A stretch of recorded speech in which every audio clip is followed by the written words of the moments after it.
دین کی جو زندگی ہے اس زندگی میں اللہ کے حکموں کو پورا کرنے والے بنے۔ جب دنیا کا معاملہ آئے اور دین کا معاملہ آئے تو دین کے معاملے کو آگے رکھے، دنیاوی معاملات کو پیچھے رکھے۔ جیسے ایک فقیر ایک بادشاہ کی خدمت میں گیا، کہا کہ آپ بڑے زاہد لوگ ہیں، بڑے زاہد لوگ ہیں۔ بادشاہ نے کہا کہ بھئی زاہد تو آپ جیسے لوگ ہوتے ہیں، آپ ہمیں زاہد کہہ رہے ہیں؟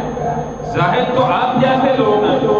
تو فقیر نے کہا کہ نہیں بھئی زاہد آپ جیسے لوگ بادشاہ قسم کے لوگ ہیں۔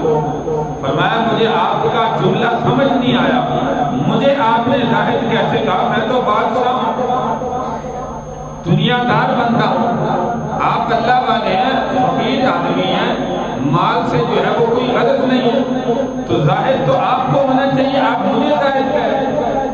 تو اس اللہ والے نے کہا میں اسی لیے کہہ رہا ہوں کہ جو بڑی چیز کو چھوڑ کر چھوٹی چیز پر قناعت کر لے اسے زاہد کہتے ہیں۔ آپ نے دین کو چھوڑ دیا اور چھوٹی چیز دنیا پر قناعت کر لی، دنیا پر آپ نے قناعت کر لی، دین بڑی چیز تھی اس کو آپ نے چھوڑ دیا، اس لیے آپ جو ہے وہ زاہد ہیں۔ تو بادشاہ سمجھ گیا، کہا کہ مجھے دنیا داری کی وجہ سے جو ہے یہ زاہد ہے۔